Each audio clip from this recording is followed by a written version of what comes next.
उसके कोई परिवार में औलाद है। 2 गोद ले रखे अडानी और अंबानी, उनकी चिंता है।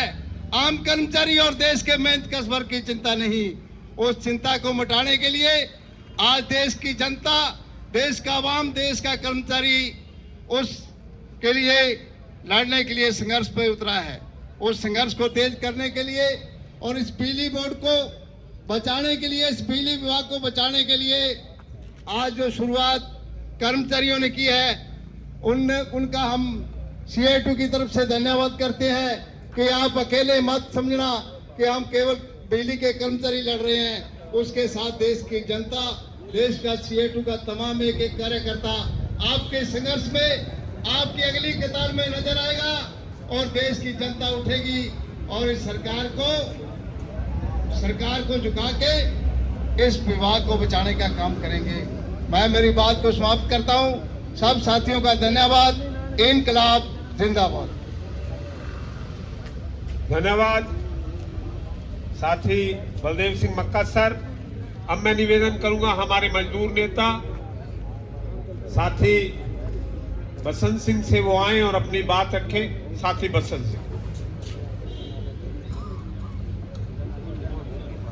आदरणीय CITU के वयोवृद्ध नेता कावड़ मलकीत सिंह जी, CITU के जिला अध्यक्ष कामिड़ा आत्मा सिंह, जिला महासचिव शेर सिंह साक्या, खेत मजदूर यूनियन के हमारे साथी रघुवीर वर्मा, साथी बहादुर सिंह, व तमाम कमेटियों के मेरे जिम्मेवार साथियों, मेरे मजदूर साथियों, जैसा कि तमाम साथियों ने जो बिजली का ये निजीकरण का जो दौर अब चलने लगा है और ये पहले भी चल रहा था, लेकिन अब जो स्मार्ट मीटर और इसको बिल्कुल कंपनी दो जो सेठ जो बड़े पूंजीपति घराने हमारे देश के हैं, अडानी और अंबानी, उनको देने का पूरी तरीके से जो प्रयास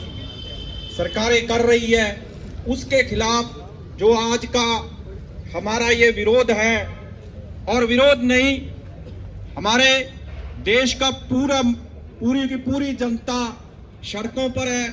चाहे वो हम बिहार की बात करें, चाहे यूपी की और चाहे राजस्थान की बात करें, सभी जगह पर इसका पुरजोरदार विरोध हो रहा है।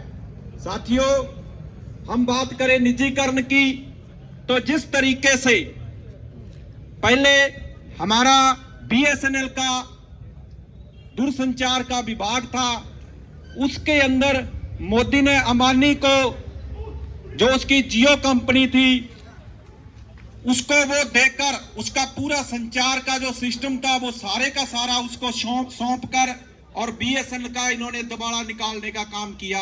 उसी तरीके से अब ये बिजली का जो सिस्टम है वो भी सूर्य ऊर्जा के नाम पर राजस्थान के दूसरे जिलों में अपने तमाम साथी देखते हैं, वहां कौड़ियों के दाम जमीनें दी जाती है और वहां से जो बिजली पैदा होगी उसको ये लोग बड़े महंगे तौर पर हम जो उपभोक्ता है, आम जनता है, उसको ये लोग देने का काम कर रहे हैं। दूसरा साथियों, अभी वित्त मंत्री सीतारमण अभी जो बजट पेश हो रहा है उसमें जो ये अपना EV के जो मशीन गाड़ियां आ रही है उसके अंदर जो उनको ये छूट दे रहे हैं, उनको कोबाल्ट और लिथियम, ये सबसे ज्यादा यूज होता है इसमें, और सरकार इसके ऊपर जो पहले टैक्स था उसको माफ कर रही है।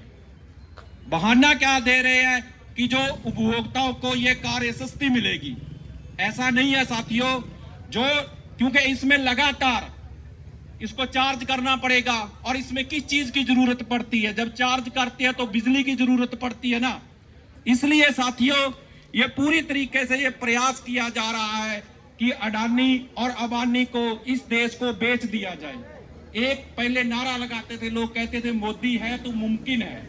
सही बात है साथियों, मोदी है तो ये सब चीजें मुमकिन है, क्योंकि जो चाय बेचने वाला है वो हमारे देश को बेचने का काम कर रहा है। और वो बेच किसको रहा है? अडानी और अंबानी, दो ही लोग उसके सामने हैं, उन्हीं को इस देश को बेचने का उसने ठेका ले लिया है। तो हमारा तमाम साथियों से निवेदन है कि हमें पूरे जोरदार तरीके से और सड़कों पर विरोध करना पड़ेगा, तभी इस चीज पे लगाम लगाई जाएगी। मैं एक नारे के साथ मेरी बात समाप्त करूंगा। टाटा बिरला अडानी अंबानी की जागीर नहीं, टाटा बिरला अडानी अंबानी की जागीर नहीं। इनकलाब जिंदाबाद। धन्यवाद साथी बसंत सिंह। अब मैं निवेदन करूंगा साथी रघुवीर वर्मा जी से, वो आए और अपनी बात रखें। कॉमरेड रघुवीर वर्मा। इनकलाब जिंदाबाद, हमारी एकता जिंदाबाद, निजीकरण बंद करो। साथियों, तमाम साथी इधर आ जाए और हाँ ठीक है, धूप निकली है तो ले लेनी चाहिए। साथियों, जिलाध्यक्ष जी, सेक्रेटरी साहब, तमाम मेरे मेहनत कश जनता, आज बिजली के निजीकरण के खिलाफ अपने सारे लोग आए हैं और बोलने वाले साथियों ने बिजली के निजीकरण के बारे में विस्तार से बताया। असल में 1993 से ये प्रक्रिया भैरव सिंह जी के समय जब वो मुख्यमंत्री थे तब से ये चल रही थी और उन्होंने कहा भी इस निजी क्षेत्र में देते हैं। 5 कंपनियां बनाई गई, 5 जोधपुर विद्युत निगम, अजमेर, जयपुर, ऐसे करके 5 निगम बनाए गए। और उस वक्त ये चर्चा थी कि बहुत से जो पद है वो खाली पड़े हैं, लेकिन उसको इस रूप में किया गया कि उन पदों को वहीं समायोजित करते हुए खत्म कर दिया गया। धीरे धीरे ठेके को लाया गया, ठेके के द्वारा आज कनेक्शन करने का काम, कुओं पर तार खींचने का काम, खंभे लगाने का काम, वो चलता रहा। लेकिन अब जो नया पिछले 3 सालों से जो मोदी सरकार बात कर रही थी नए बिजली कानून को लेकर, और जिसका किसान आंदोलन के दौरान व्यापक विरोध हुआ और उसके बाद में ये कहा गया कि ये राज्य सरकारों को ये हम सौंपते हैं और उसके जरिए अब बिजली का जो निजीकरण है उसको तेज स्पीड में कर दिया गया। और अपने जो उपभोक्ता हैं वो जब भी निजीकरण की कोई बात आती है तो वो ये समझता है कि ये उन कर्मचारियों की जिम्मेवारी है, अपनी नहीं है। चाहे वो बीएसएनएल का सवाल काफी साथियों ने उठाया, पीएचडी का, पीडब्ल्यूडी का क्या हालत हो गई है कि वो सड़क नहीं बना पाते हैं। जो सड़क है बड़ी बड़ी कंपनियां बना रही है, टोल पर दे रही है, तो अपने ये सोचते हैं कि यार ये इनका काम है, लेकिन घूम फिर के वो बात अपने पास आकर ही रुकती है। और अब जो बिजली का आज जो मुद्दा है, इसके बारे में अगर आप जानने की कोशिश करोगे तो सबसे ज्यादा नुकसान युवा साथियों को होगा। 1 लाख से ज्यादा पद आज के समय सीटें